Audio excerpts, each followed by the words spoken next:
Thank you for the thank you for the invitation.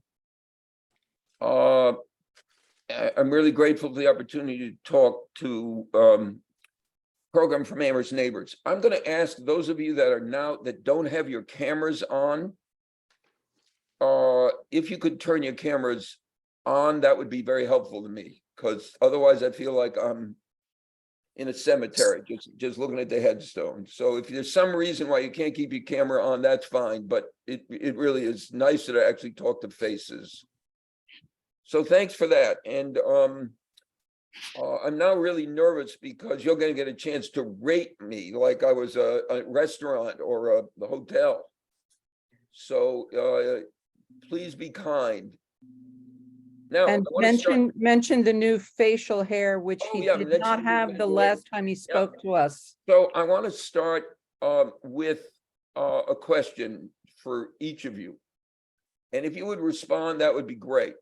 And if you don't want to respond, okay. So the question I have is, what constitutes in your imagination or your belief a good death?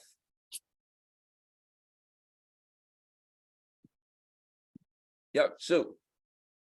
I would say being free of pain, being free of worry, and being surrounded by people that love you. Good. Good. Being free of pain, being free of worry, and being surrounded by people that love you. Sandy, what constitutes in your imagination or your thought, what would constitute a good death? Well, I actually, I thought about this a lot. And one of the things that to me is a good death is that I really prepared myself for it. And I understand what's coming. And I understand, this is a natural life process. And that I'm just not suddenly realizing, that I might die. Yeah, good. And would your conception of a good death be advanced if you actually knew the day you were going to die? No. No. So a good death is a death in which the date of your death is uncertain to you, unknown to you. Absolutely. Good. Jane, do you want to help?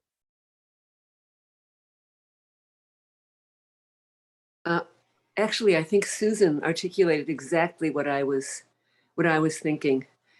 And this issue of would I want to know the date? Also, absolutely not. You would not. Why wouldn't you want to know the date? Because I think the anticipation of my death, unless it were a case where I elected to die, if I were in intractable pain or something like that, I think that would be intolerable, actually. Pippa, you want to share what in your imagination? Yeah, I would just add that it would be after a length of life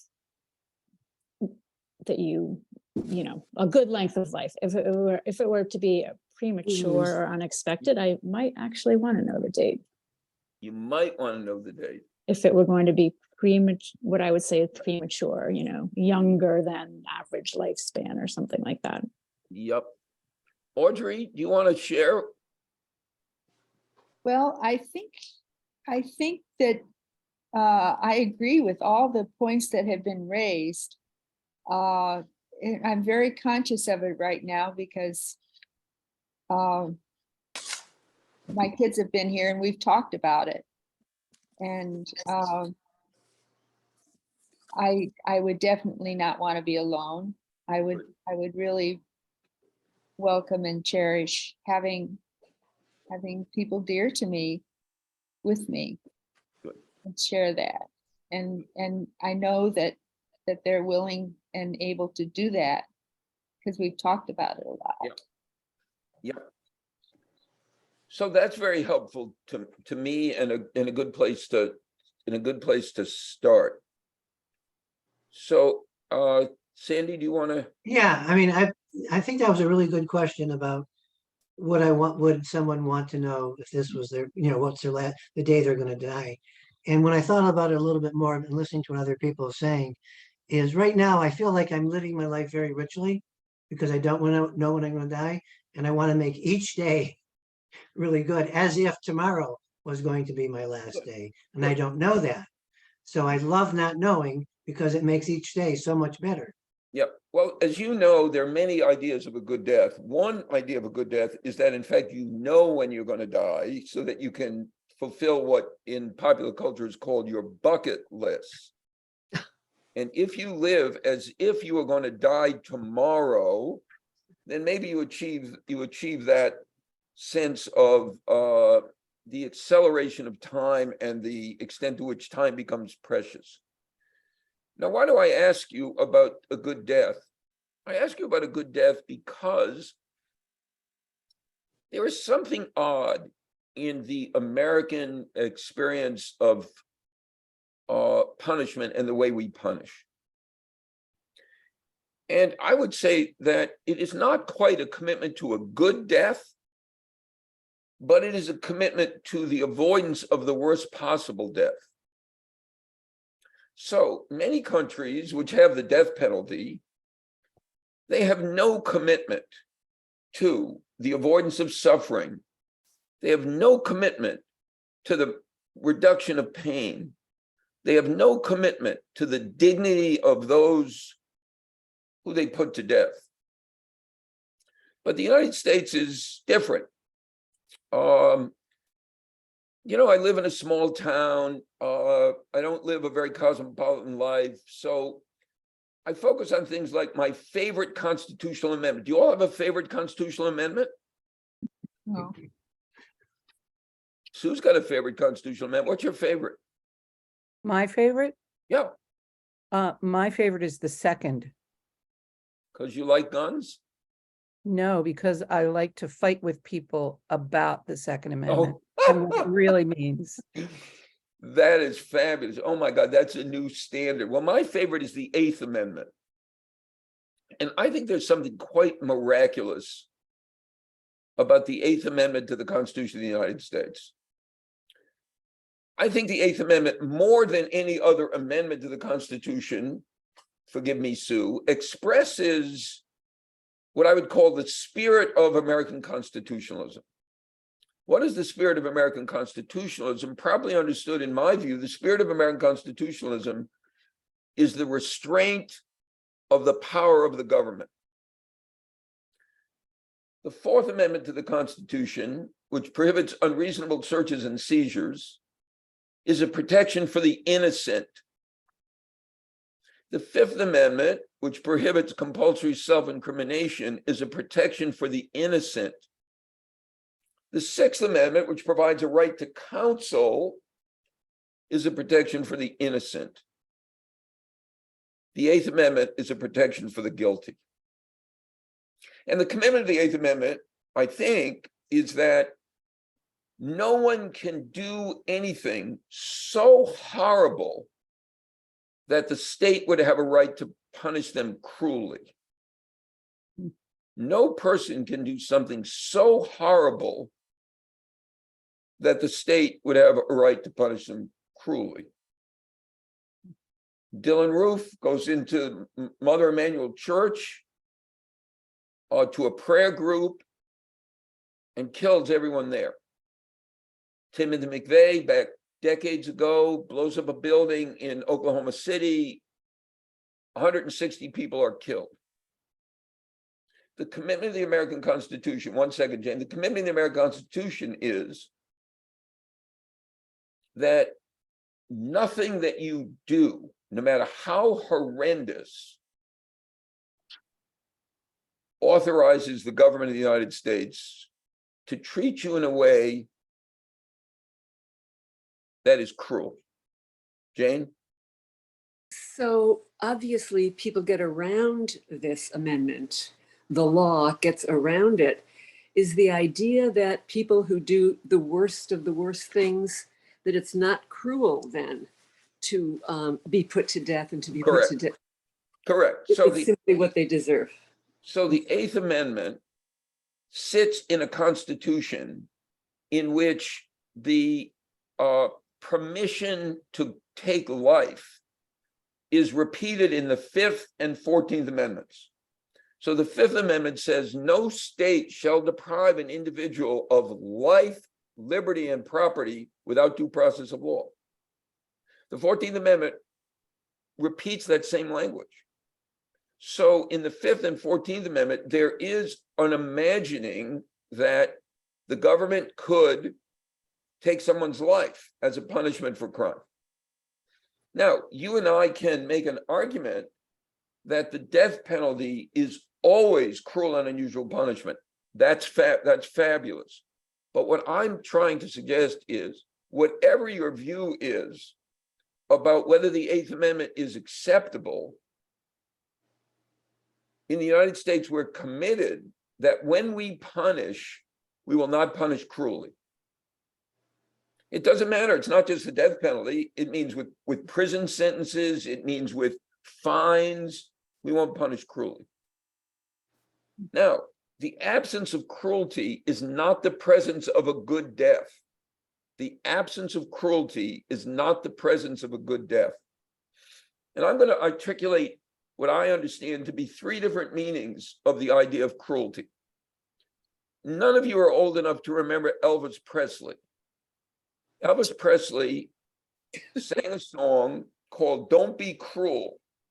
Don't be cruel to a heart that's true. So the idea of cruelty and not being cruel has some popular culture resonance.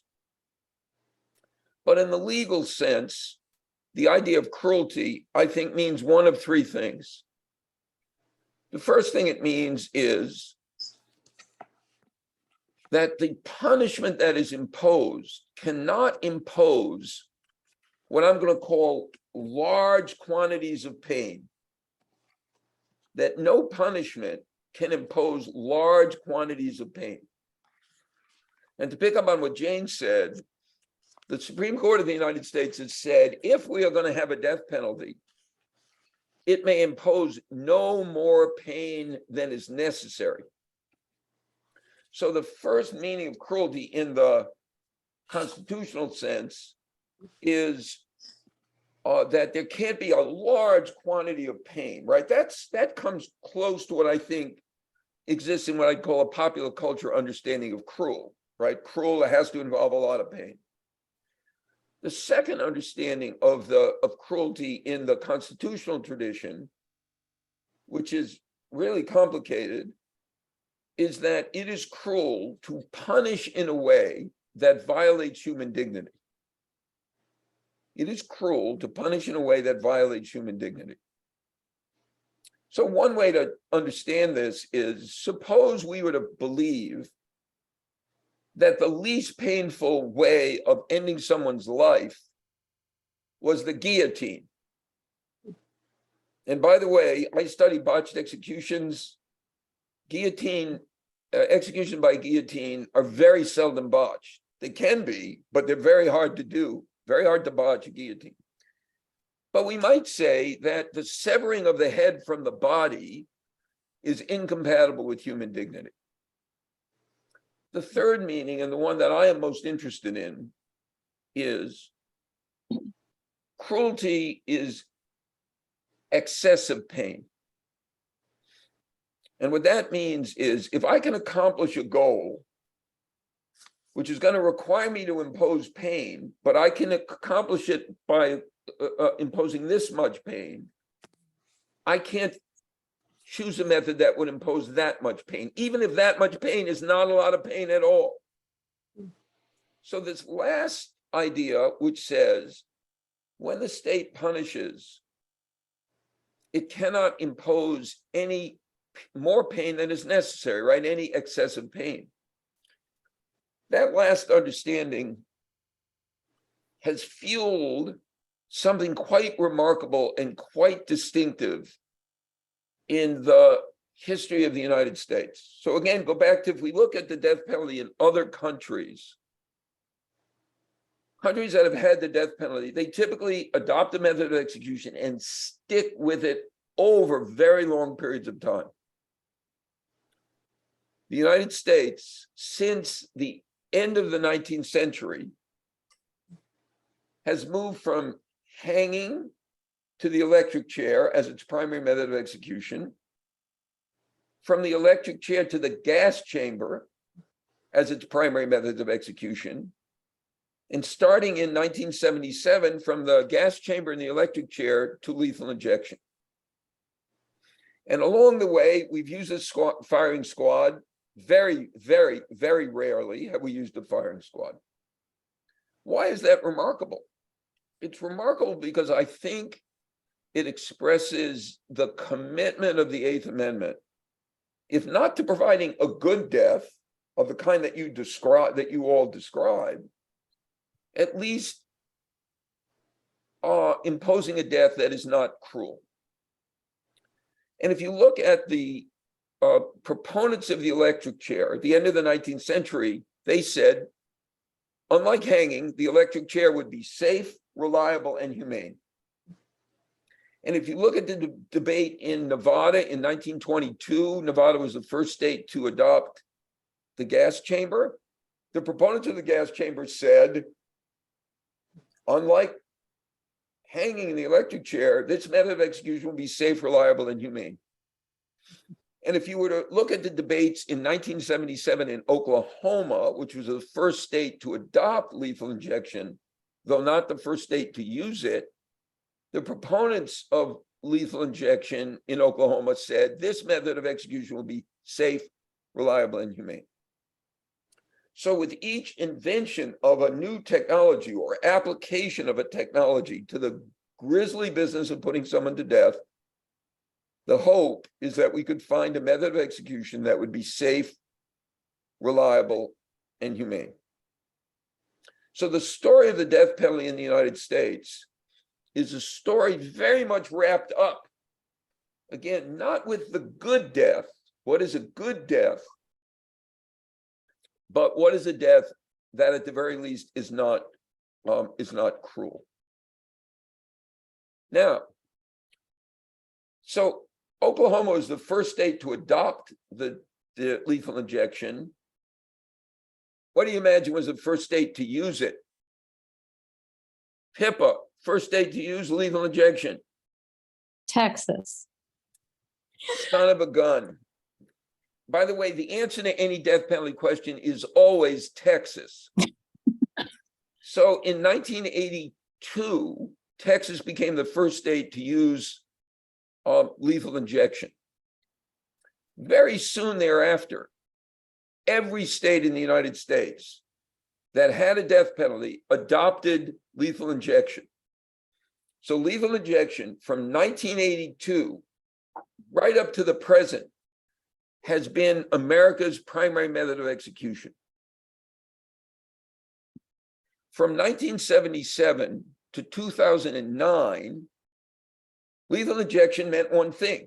We knew what it meant when we talked about lethal injection, because between 1977 or 1982, when it was first used, and 2009, lethal injection was done the same way in every state. 3-drug cocktail.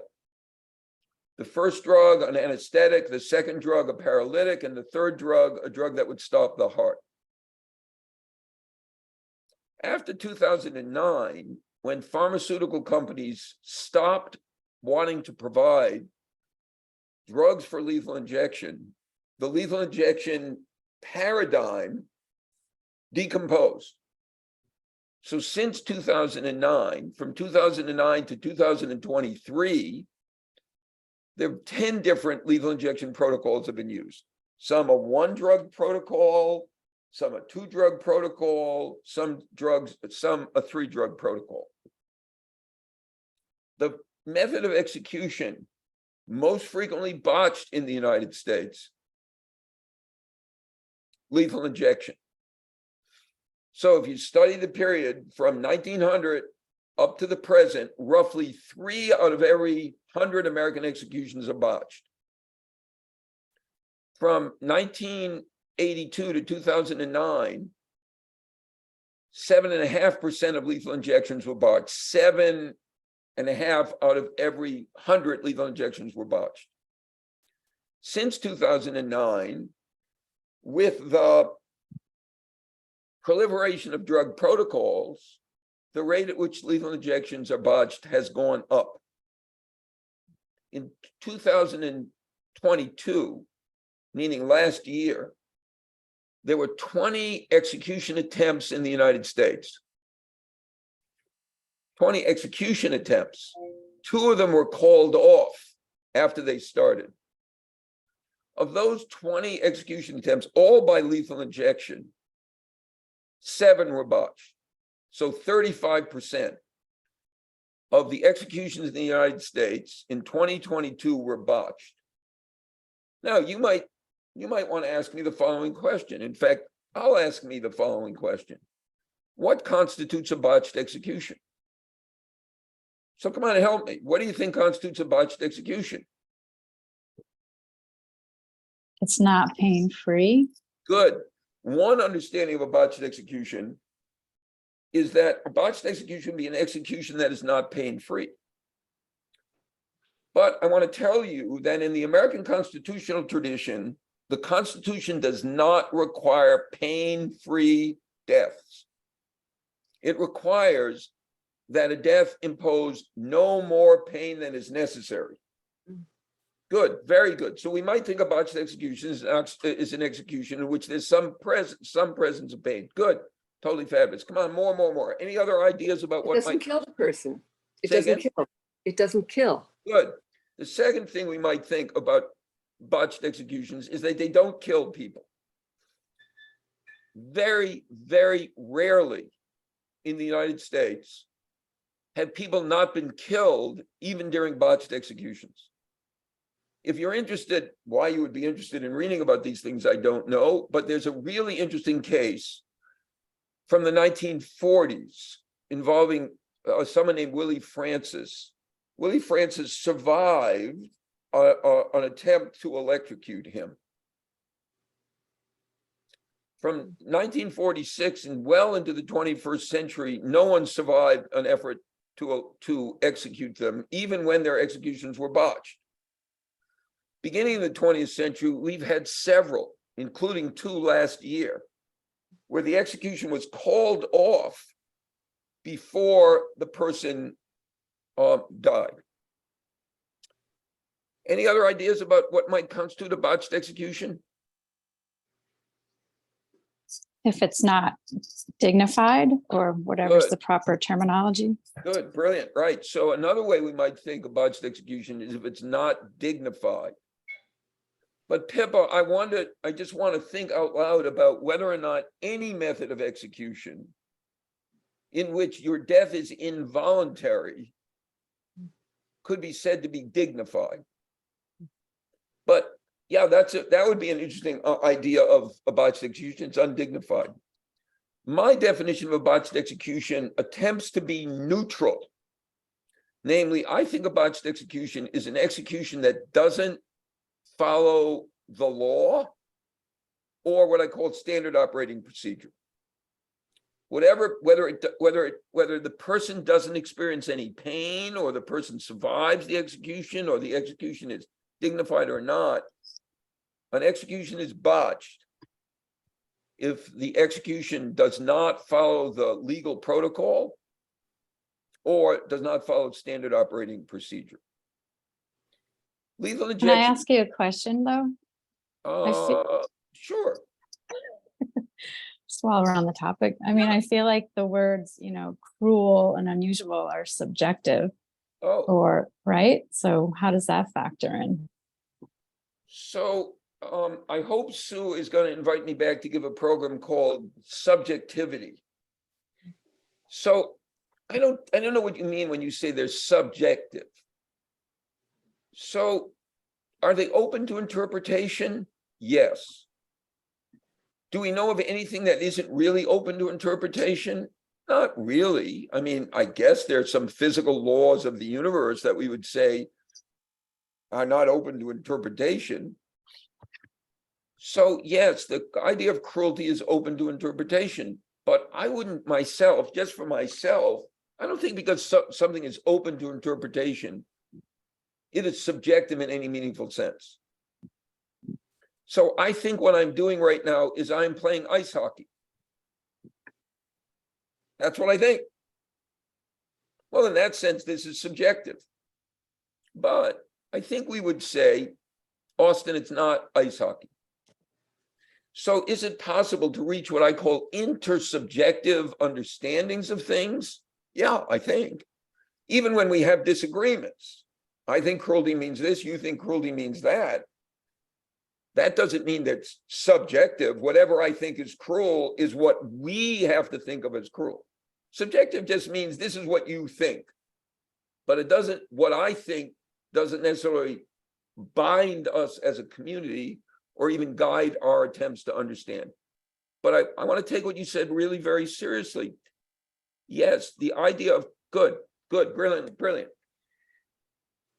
In law, there's a difference between a standard and a rule.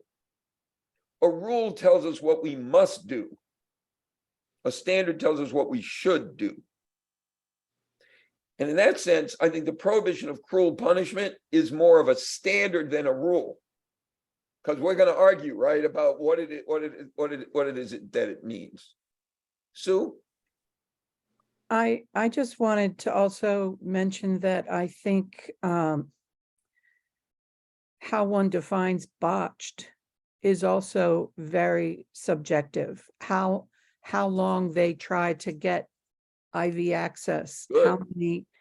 how many rounds they go through Good. before they admit that it's not happening. Good. That's why I like my definition. Because what I say is, if you're going to put someone to death, here are a set of rules. Where do those rules come from? You make them. Every state has a protocol, a set of procedures which they're supposed to follow when they put someone to death. If you depart from that protocol, if, for example, the protocol says the only place you're supposed to get access to the vein is in the arm, and you do a central vein access, that's a botched execution. So I don't want to argue with the people that conduct executions about, well, I think it's botched, and they're going to say that's just because you're a sentimental liberal, you must live in Amherst, Massachusetts. I'm going to say a botched execution is an execution that doesn't follow the rules that you made. Now, you can say rightly, Sue, that that definition of a botched execution is open to the possibility that the state would construct rules which would be horrible, which is why I say a botched execution is an execution that doesn't follow the legal protocol or standard operating procedure. So in that sense, I'm not imposing my, I think a botched execution which violates human dignity. I'm saying a botched execution that doesn't follow the rules or the understanding of the way this thing is supposed to happen. I want to come to a kind of what I'm going to call neutral standard for what a botched execution is. Otherwise, the work that I'm doing, which is to try to suggest to people that if the enterprise of the death penalty in the United States is not to give people a good death in the way we talked about it, but to avoid a cruel death, that we're not doing a very good job. Now, I could have asked you the following question, right? Which is, what is your tolerance for risk or accident? If I told you that every 100 times that you leave your house in a car, you would have 3 automobile accidents, would you think that was acceptable? Or if I told you every 100 plane trips you take, 3 of them will fall out of the sky, would that be acceptable? At this point, I usually do trains, but in light of what's happening in Ohio, I'm not going to mention trains. So there is a question which we could ask, which is, what is an acceptable error rate in capital punishment? What is an acceptable error rate in capital punishment? And that's a much debated subject. Some people think the acceptable error rate is 0. If you're going to execute someone, you better get it right. Why? Because death is different. Death is unique. Death is final. Other people say nothing's perfect. If the state is going to be able to execute, mistakes are going to happen. And that shouldn't indict the death penalty. in the United States. So the method of execution that is the most prevalent is the most unreliable in the United States. Some states have now decided that because of problems with lethal injection, they're going to bring back older methods of execution. South Carolina brought back the electric chair and the firing squad. Tennessee brought back the electric chair. Oklahoma brought back gas. Now, other than Tennessee, those methods of execution have not been used in the United States recently. In Tennessee, isn't this wonderful? A couple of people were asked lethal injection or the electric chair, and they chose the electric chair. Why? Because of all the problems associated with lethal injection. A couple of other things to say about lethal injection.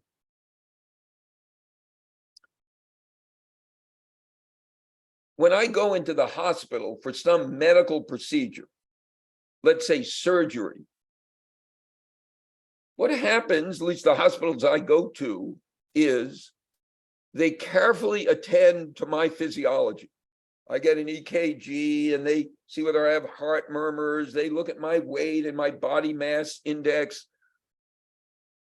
And they tailor the way they give me drugs if they're going to anesthetize me to those attributes of me. Well, we could give you fentanyl, but you have an allergy to fentanyl. We're not going to give you that drug. Lethal injection is not like that. States do not tailor the dosages or the kinds of drugs they give to the unique circumstances of the people they execute. It's one size fits all. We're going to give 500 milligrams of whatever it is. And it doesn't matter whether you weigh 80 pounds or 380 pounds. That's what you're going to get. So when we think about lethal injection, it's often thought about as a quasi-medical procedure. Well, it may resemble a medical procedure, but it is really not a quasi-medical procedure. There's no commitment to ensuring that the drugs are tailored to the people that are being executed. A couple of other things to say, and then I'm going to show you some pictures, and then I hope we have a couple of minutes at least for conversation.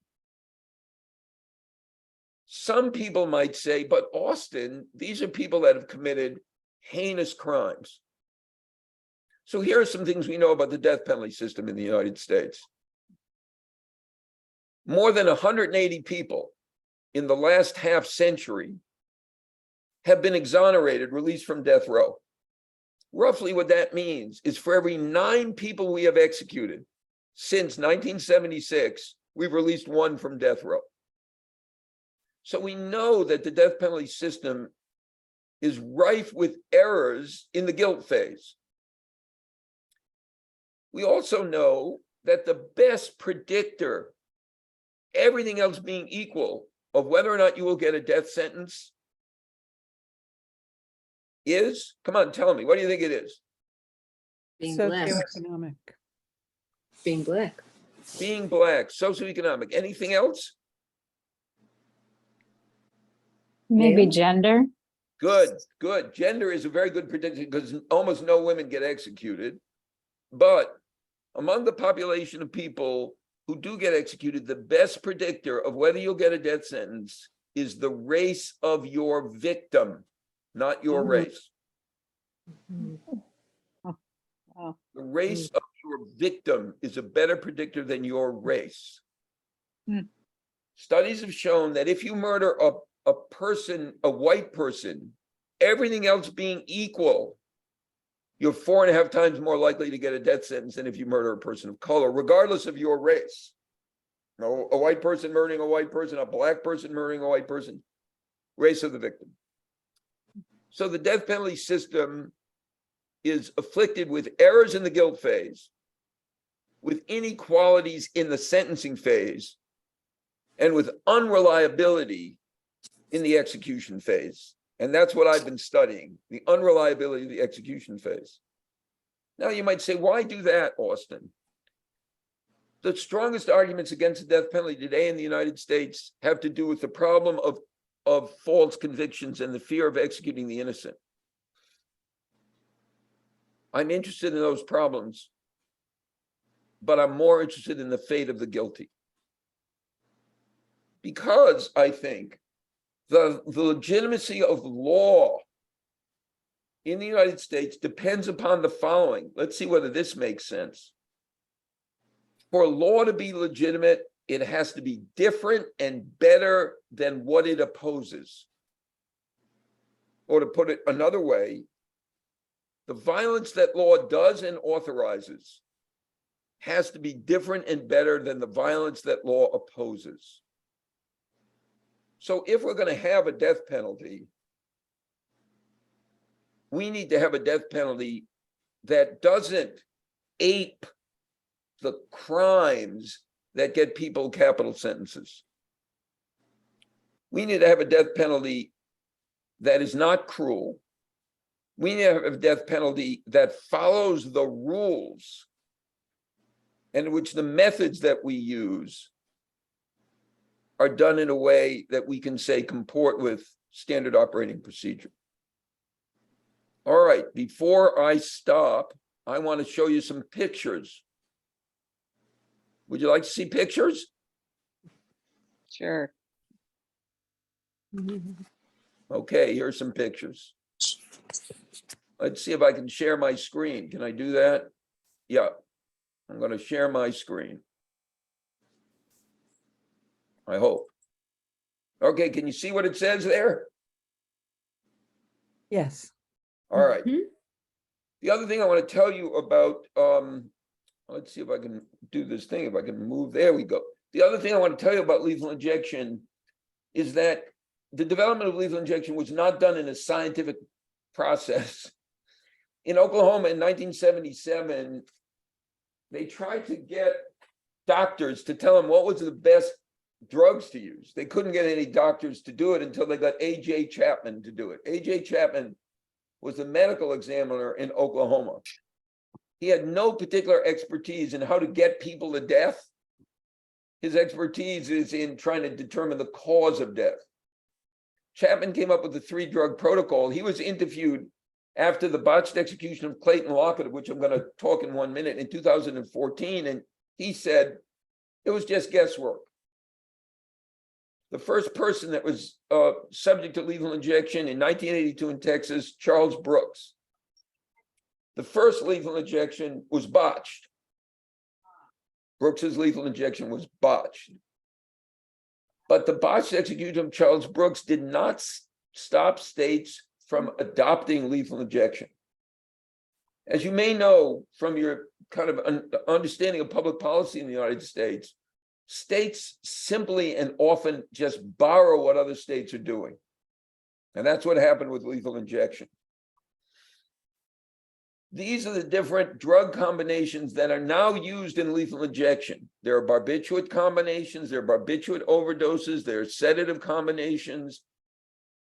They use pentobarbital, they use midazolam, they've used sodium thiopental. And part of the problem of lethal injection today is states are experimenting with drug combinations. This is an autopsy report that was done of the botched execution of Clayton Lockett. He was executed in Oklahoma, but the autopsy was done in Dallas, Texas. And every place where you see a little line going into his body is the place where he was jabbed in an effort to secure an IV. This is an example of a state protocol. This is the Ohio State Protocol in 2016. And it is filled with what I call branches or contingencies. How easy do you think it is to follow this protocol? Not easy. That's in part why Mm. lethal injections are so frequently botched.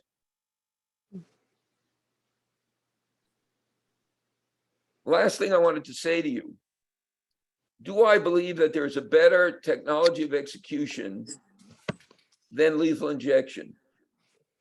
No. Do I believe that we can find a technology of execution that will be safe, reliable, and humane? No. Now, when I often talk about the death penalty, people say, well, but look at what veterinarians do. Oh, aren't there drugs that could be used in a way that would eliminate pain? Maybe. Is it possible to use them that eliminates error? No. And I want to finish with what I said. The commitment in the United States is not to provide a good death to the people we execute. It's to provide a death that will satisfy, this goes back to what Pippa said earlier, somebody's interpretation of what is cruel. The death penalty in the United States is highly political. Do any of you remember Mike Dukakis? President Dukakis? Of course. So you remember, I don't remember what I ate for breakfast most days, but I do remember the second presidential debate when Michael Dukakis ran for president. Bernard Shaw, who was then the head anchor at CNN, the first question in that debate, do any of you remember the first question in that debate? Jane? It had to do with what he would do if his wife were raped, how he would or wouldn't retaliate. You remember Dukakis was an opponent of the death penalty. The question was, Governor Dukakis, what would you do if your wife was raped and murdered? And Governor Dukakis responded by saying, oh, you know, I'm against the death penalty. And then he changed the subject to drugs. The death penalty in the United States is highly politicized. That means the commitment is not getting to a good death. That's why I think there is no technology of execution that will be used in the United States that will ensure us that when we execute, we do so in a way that is safe, reliable, and humane. Now, hold on one sec. Hold on. I've got to pitch my book.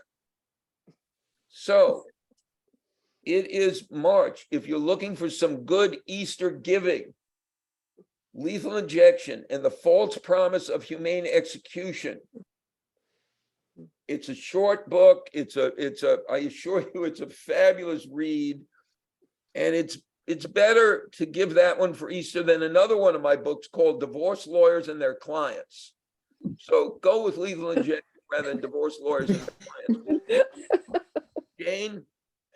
I was going to say that I think there's a problem with the language of the good death, because people want to see, I mean, I'm absurdly generalized, but people want to see the bad guys punished. Yes. And when you use the phrase a good death, I think that would alienate a lot of people who want a person punished. Good. Who might not even want a terrible death for the perpetrator, but a good death seems undeserved. Good, brilliantly done, nicely done. So here's what I would say. One test of the moral character of any society is how it treats people over whom it has extreme power. One test of a good society is how it treats people over whom it has extreme power. When we punish people, by definition, we have extreme power over them. Now, that doesn't mean we ought to be committed to a good death. But I will tell you that there are societies, not our own, which are committed to things called good imprisonment.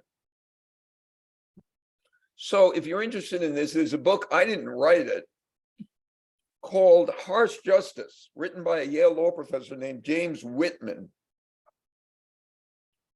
He describes the attitude towards punishment in France and Germany, they want to provide good imprisonment. So I think you're right, at least in a society in which we are not committed to things like good imprisonment. And by good imprisonment, they mean humane conditions of confinement. They mean contact visits. They mean prisoners called by their names, not by their numbers. They mean prisoners given very good medical care. So you are right that in the United States today, we are not committed to the idea that our punishment should be good in that sense. We are committed to the idea that our punishment should be harsh, hence the title of his book, Harsh Justice. So when I said, like, what do you folks consider to be the good death? I was asking us to think about the kind of death we would want as against the kind of death that we give to people. And you are making a good, I think, analytic point about why we don't give a good death. But my question is, really? Why shouldn't we give a good death to people who do even the most despicable things? Why should we? Because we don't want to be like them. We want to be better than they are. And what you said, Jane, it's completely fabulous. So let me just say something else. If you believe in an eye for an eye and a tooth for a tooth, punishment is easy. Because an eye for an eye and a tooth for a tooth means punishment is going to be automatic, it's going to be identical. You burn my house, we're going to burn your house. The minute you depart from an eye for an eye and a tooth for a tooth, punishment becomes hard. Because we want to translate the harm of the crime into an appropriate response. How we translate is not dictated by natural law. That's a social choice. So what is the right punishment for residential burglary at night? There is none. What is the right punishment for assault and battery? There is none. Those are choices that we make, right? We translate the crime of assault and battery into another idiom called time behind bars. Those are our choices. So while I agree with you that analytically, the concept of a good death as part of the death penalty would not be a winner in American society, I'm not so sure it shouldn't be our normative standard. Well, you just said that we don't want to be like them. We don't want to maybe sink to their level, but any kind of putting someone to death, a murderer, is exactly that, isn't it? Good. So thank you for asking that question. So my argument is not about whether we should have the death penalty. I mean, I'm happy to talk to you about that. And in fact, I've already given you reasons why we shouldn't have the death penalty. My argument is with proponents of the death penalty. And this is what I say. Do you love America? They say yes. And I say, okay. Do you believe in due process? And they say yes. And I say, do you believe that innocent people should be punished? And they say no. And I say, how about the fact that 180 people have been released from death row? Oh, you support the death penalty? Yeah, I do. Do you believe in equality? Yeah, I do. Do you believe that people should be punished because of the race of the victim? No. Well, may I tell you that the best predictor whether you're going to... So that's the way in which I think the argument about the death penalty should be carried out in the United States. But my work and our conversation today isn't so much about should we have the death penalty. It's if we are going to have the death penalty, what should our values be when we get it go to carry it out? Look, I'm a cancer survivor. I think we shouldn't have cancer. You follow that? I'm against cancer. But I'm equally interested in trying to figure out what is the best way to treat cancer. And that's kind of the way in which I think about methods of execution. Now, the analogy between crime and cancer is not an exact one, so don't hold me to that. But that's why I'm interested in talking about methods of execution, not just about whether we should have the death penalty. And by the way, if you'd like to read my books about whether we should have the death penalty, no, sorry about that. Okay, Sandy and then Jane. Yeah, one of the things that really surprised me when you were talking about the lack of individualization of the injection, meaning a heavy person might need a different dose than a skinny Correct. person. And I just found that like kind of stunning and almost unbelievable. And I'm just wondering, even though I'm totally against the death penalty, if we were going to have rules for lethal injection, has any money been spent on research, at a scientific level to kind of deal with this in a scientific way, to do research, in it, to make it so that it is in some ways based, individualized, but not subject to being, all these problems that we've been having with these combinations. Has any money been spent on research on how to do it, quote unquote, correctly? And would that be possible? It's a fabulous question. So again, I don't mean to turn this into a conversation about my medical problems, but I ask my primary care person all the time, when the time comes, what drugs would be, sure to put me out of my misery. And of course, she says she can't tell me because of the laws in Massachusetts, but she knows what the drugs are. So do we have the capacity to figure out how to put people to death in ways that minimize their suffering? Sure. We don't need research on that. The problem, that's why I gave you the Dukakis example. The problem is a problem of political will, not technological capacity. Now, I will tell you that lethal injection frequently fails, and it has nothing to do with the drugs. The autopsy diagram of Clayton Lockett had nothing to do with the drugs. They couldn't find veins. And again, it's you have people who are intravenous drug users. You have people that have medical problems that harden their veins and arteries, and they're trying to jab them with the needle. In Clayton Lockett's execution, they use what's called a cut down procedure. I guess Sue might know about this, where you take a scalpel and you kind of open the skin to get access to the vein.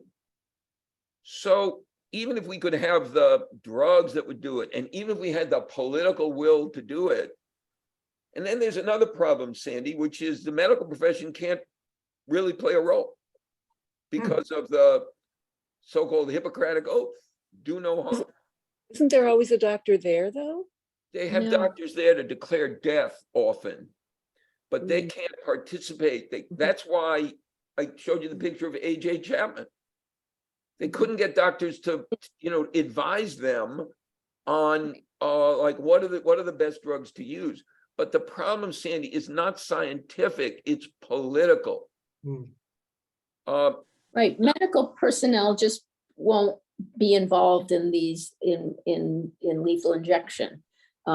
So, and neither will the pharmaceutical companies. So, it leaves the correction system in a place where they don't really have expertise. They don't really have supplies of the drugs they need, and they're all trying to find them and ship them around. And I think they ran out of the ones they used to use. And so it's kind of a ridiculous situation to say that we're doing lethal injection in any kind of rational or Good. Scientific way. Good. I totally agree with that, but I want to give you is nuance a verb? No. Oh, then I want to add some nuance to what it is that you said. So this problem has been there right from the beginning. It's not just a function of they can't get the drugs. That's why I talked about A.J. Chapman. And after Clayton Lafferty's execution, he was interviewed. You can look this up in the New York Times. And he said, oh my God, I didn't realize that this thing that I kind of came up with off the top of my head would become the way in which we executed in the United States. slapdash, untrained. Look, the United States has this fiction that death is different. If we're going to execute, we've got to have these very high standards. But if you actually look at the history of the death penalty, death is different. And this goes to what Sandy said, in the sense that it's not been developed scientifically. I mean, even the electric chair was more scientific than lethal injection. The electric chair emerged out of a competition between George Westinghouse and Thomas Edison. The inventors of electricity, they were involved in thinking about how the electric chair should operate. A.J. Chapman, he was a medical examiner. He said, his own language was, I don't know, my business is telling you why people died. I don't really know how to get them to death. So I think it's a political problem more than a technological problem. Like you, I think that it's not going to be fixed, and the presence of doctors might help. Look, again, phlebotomist, you go to a phlebotomist, you want someone that's been doing it for a while. Well, Right. Well, so like somebody who knows how to do that, an actual cut down or a central line, or, Yeah. Get access, your trauma surgeons or whatever, but there's no one you're going to find who's going Correct. to walk into the Correct. execution suite and do that. And they won't do it openly, because if they do it, they'll lose their medical license. Yes. Pippa. So, my question is, you mentioned that some states had reverted to back to the electric chair or gas. And you also, I think I heard you say that you didn't think that there was a better method than lethal injection. Correct. And I'm curious why you said that, if given the higher error rate. And I wonder if, I'm not saying this about you, but I wonder if this country tolerates the lethal injection method better because it's less messy. But that's my first question, is really more important, which is why are we still doing it if it's has the highest error rate? Good. Because when hanging works right, when it's not botched, it's horrible. When the electric chair works right and it's not botched, it's horrible. When the gas chamber works right and it's not botched, it's horrible. So do I want to go back to those methods of execution, each of which were botched, but not as much as lethal injection? No, because the good electric chair is a horrible death. So I think we have what at Amherst College, when we like to use big words, we would call a conundrum, where we're committed to executing people, but we really can't find a technology that is going to be safe, reliable, and humane. What about the firing range or whatever? The firing squad? Firing squad. Sure, if you like to be shot. Well, is it instant? Is it painless? Is it effective? Good. There's a wonderful legal scholar named Deborah Deno, who's opposed to the death penalty, who's written in praise of the firing squad. There's a judge named Alex Kozinski, a very conservative judge who was on the Ninth Circuit Court of Appeals for a very long time, that said, if we're going to execute people, we ought to do it in a way that doesn't hide from us the grotesque cruelty of what we do. And lethal injection, you were right, lethal injection from the beginning. Remember I said the 3 drugs? A sedative, a paralytic. The paralytic isn't there for the condemned, it's there for us, so we don't see the body registering its death. So yes, there are some people that think, oh, we ought to use the firing squad because it's brutal and bloody. Now, have firing squads been botched? Yes. The marksman miss. Is death instantaneous? I don't know. You'd have to ask a medical person. No, because what happens is you bleed out. And they're not shooting at the brain, they're shooting at the torso. Looks like Elaine has her hand up. Yeah, I envisioned gas as a gas mask. not as a chamber. Yeah, So perhaps a gas mask would be more effective. good. And there's some states that want to use it. It's called nitrogen hypoxia, where they want you to breathe a pure nitrogen and you will die. Well, part of the problem of that method of go ahead. You get the bends from that, don't you? Part of the problem of that method of execution is that it's not just likely to kill the person, it's likely to kill anybody in the vicinity. So a nitrogen hypoxia execution, which is botched, a tube breaks, for example, or the mask isn't sealed, bye-bye. So even the method of execution, which again, this is the game.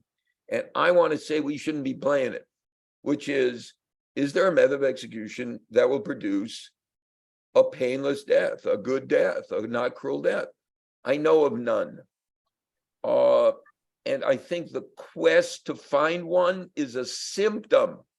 And that's a symptom of that we want two things at once. We want to have the death penalty, and we want to be able to say, look at how virtuous we are. We're going to keep searching for a method of execution that'll be safe, reliable, and humane. Jane, did I see your hand? You're muted, Jane. You're muted. We can see your hand, but we can't hear you. Okay, wait a minute. There you go, you're unmuted. Okay, can you hear me now? But you You can't. know, we're all back to Alexander Graham Bell. That's what Zoom has done to us. You remember what Alexander Graham Bell said when he invented the telephone? He said, "Can you hear me now?" So we're all back to Alan Graham. By the way, no extra charge for all these technological references to electricity and phones. You're muted again, Jane. All right, now you can hear me. Yes, I've been thinking about the role of sadism in these good, questions, good. because I can't help but think that people who are in favor of the death penalty, well, some portion of them, that part of what feels good to them and right to them is that the executed has suffered. Yes, So what you're trying to do would be sort of swimming against that tide that many people don't really care yeah, about dignity or Yep. the experience. Yep. In fact, it's a plus to know that the condemned good. has suffered. Good, good. Well, I'm gonna tell you something which is not true. I was gonna tell you I'm an optimist. I'm the opposite of an optimist, but let me play the optimist for a minute. The United States is in a period of national reconsideration of capital punishment. And if I was gonna sing to you, I would sing to you the following song. Something's happening here. What it is ain't exactly clear. If you go back to the end of the 1990s, 300 people a year were being sentenced to death across the United States. Last year, I don't know, it was probably a couple of dozen. If you go back to the 1990s, at the high point, we executed 98 people in 1 year. That was the high point. Last year, we tried to execute 20 people and ended up being able to execute 18 of them. If you go back to the 1990s, support for capital punishment was roughly at 80%. Today, it's about 55%. And when you ask people, not are you just in favor of the death penalty, but do you prefer the death penalty or life imprisonment without parole as a punishment for murder? More people in the United States prefer life imprisonment without parole. What has changed the national conversation about the death penalty? I think what has changed is what I said to you. We're now not talking about, is the death penalty moral or immoral? We're talking about whether we can have a death penalty that doesn't damage American values. You don't have to be a crazy liberal to believe in due process of law. You don't have to be a crazy liberal to believe that people should not be punished because of the race of their victim. Will there be some residual sadism associated with the death penalty? Yes, no doubt about it. But I think we're seeing some, look, Since 2007, that's 16 years, more states have abolished the death penalty since 2007 than in any other comparable 16-year period in the history of the United States. Now, I know what you're all going to say. They're all blue states. Yes. But Virginia abolished the death penalty. Pennsylvania, which is a swing state, I guess, has a death penalty moratorium. The governor of Arizona, a swing state at best, has put a pause on executions. And more all over the country, leading abolitionists are political conservatives. Go on your Google machine and look conservatives against capital punishment. In Oklahoma, in Utah, in Ohio, bills to abolish the death penalty have been introduced by rock-ribbed, not liberal, rock-ribbed conservatives. So I'm not quarreling with you. There is some sadism, and some people do believe that a punishment of death. Look, the problem of punishment is we can never respond adequately. Timothy Blake blows up a building with 160 people. Do we kill him 160 times? Can't do that. I wrote an op-ed over the weekend about the Alex Murdaugh trial. Did any of you pay attention to that trial? Yep. And what I said in the op-ed was that trial was a kind of mixed blessing for abolitionists.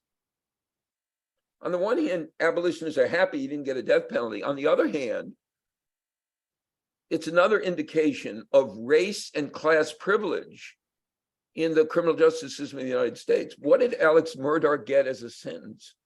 He got 2 consecutive life sentences. Consecutive, not concurrent.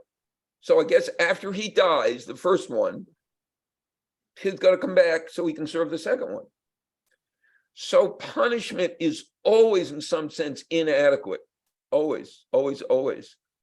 And the thing that you said, or Pippa said, I think is really right on the money. The thing is, how do we decide what people deserve?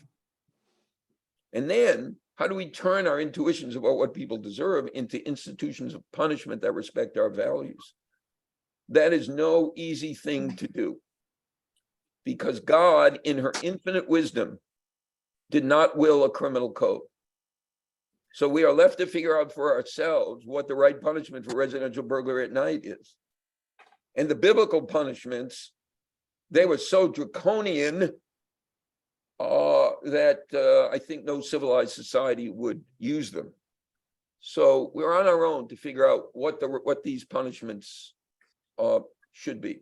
Translation, that's what we do when we punish. We translate the metric of crime into the response of punishment. Can I go take my nap? Oh no, Pippa wants to keep me up. Pippa. Sorry. I was just thinking about those who want to see the perpetrator suffer. Yeah. And personally, I think ending their life is the easy way out. If you want to see them suffer, good, you stick them in the American prison system. Good. The way it is now. I don't think that's correct or ideal, but was one point, and the other was just why are we not more focused on amends, making amends? Why is that not part of the? I don't mean saying I'm sorry. I mean doing helpful things to society, whether it be making license plates or whatever it may be. Good. So let me answer the second question, and then I'll go back to the first. So you all may know more about this than I do. So there are movements all over the country to establish what is called restorative justice. Amherst College has developed a Center for Restorative Practices to try to do restorative justice on campus. Restorative justice is all about a kind of healing, making amends, as you described it, to the person you injured and to the community. So the United States is a long way from that. It's a very long way from that. Look, we had a remarkable presidential election in 2020. Remarkable. What was remarkable about it? For the first time in my memory, all the Democratic candidates for president came out against the death penalty, all of them. that takes me to the first question that you asked. I want to give you Mario Cuomo's answer to the Bernard Shaw question. Would you like to hear Mario Cuomo's answer? Of course. You are insufficiently enthusiastic, so I don't think I'm going to do it. So I'd kill him or something like that. this is my, don't do my part, Jane. This is my fantasy of what Mario Cuomo would have said. Bernard Shaw says, Mario Cuomo, if your wife Kitty were raped and murdered, what would you do? First thing, and my wife's name is Matilda, not Kitty. But here's what I think Mario Cuomo would have said. Well, I would want to rip that person limb from limb. I would want to see that person suffer beyond all suffering. And then Mario Cuomo would have said, but my legitimate and understandable anger is not what our country should do.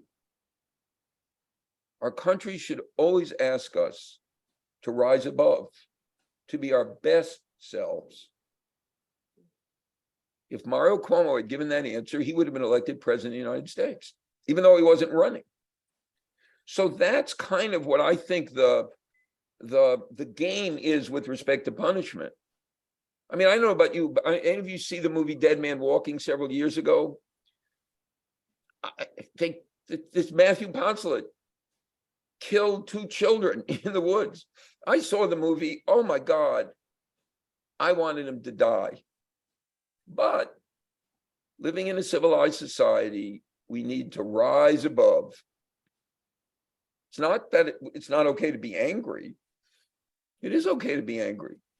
But we need to always ask, what kind of world do we want to live in? And what you said and what Jane said is absolutely right. Too much of our politics is oriented towards showing that we're tough and showing that we're angry and showing that we're mean. And if you really want to see any of that, I'll share some of the emails I got when my op-ed was published in USA Today. So people don't write to you and say, you know, I didn't agree with your argument or you misspelled this.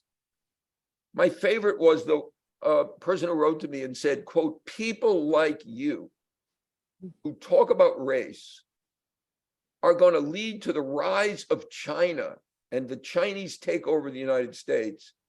And when they do, quote, people like you will be the first to be dispatched. I published an op-ed in USA Today. So the anger is there. It's visceral, it's powerful. And all I think we can do is to stand up and say, do you believe in due process? Do you believe in equal treatment? Do you believe in the Constitution of the United States? Many people, of course, don't anymore. Elaine. Yeah, well, it's not germane. I was just thinking that the death penalty is supposed to be the optimal punishment so that people do not think twice about committing murder. Good. Good. But here's what we know. In order for a punishment to deter, I'm going to do math now. Oh, that's good. In order for a punishment to deter, the criminal, first of all, has to be rational. They have to be thinking straight.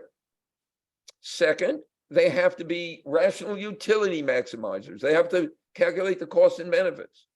Third, they have to calculate the conditional probability that they will be arrested. And they have to multiply that conditional probability by the conditional probability they will be prosecuted. And then they multiply that conditional probability by the conditional probability that they will be convicted. And then they multiply that one by the conditional probability they will get a death sentence. And then by the conditional probability that they will get, by the way, my elementary school math teachers would be so proud when I say, when you multiply conditional probabilities, you multiply 0.5 times 0.5, you get a smaller number. So for people to believe that execution is really going to deter them, not going to happen. And what do we know? We know that states with the death penalty have, some of them, higher murder rates than states without the death penalty. So I don't think that the real thing that drives the death penalty in the United States is the belief that it deters. I think what drives the death penalty in the United States is the belief that it is just and appropriate, that people you know, sacrifice or give up their lives when they commit heinous crimes. Okay, it is nap time. Not for you, but for me. So I want to thank you very much for hanging in. I mean, you know, it's like I was really interested in like who would show up for a talk on lethal injection. So it's kind of interesting that you would, and I'm grateful that you would, and I'm really grateful to the program committee, the fabulous program committee of the fabulous Amherst Neighbors for the invitation, the opportunity to speak to you. Thank you so much for sharing your thoughts with us. This is the end of our program. I didn't mention actually earlier that Austin is actually on the board of directors of Amherst Neighbors. And for that, we are also very grateful. My pleasure. But we will have him back. When you do the survey at the end of the program, please give us your thoughts on what you might like to see in future programs. Great. Thank you so much. everybody. Thank you so much. Fascinating. Thank you so much. Fantastic. Stay well, everybody. Thank you. Bye-bye.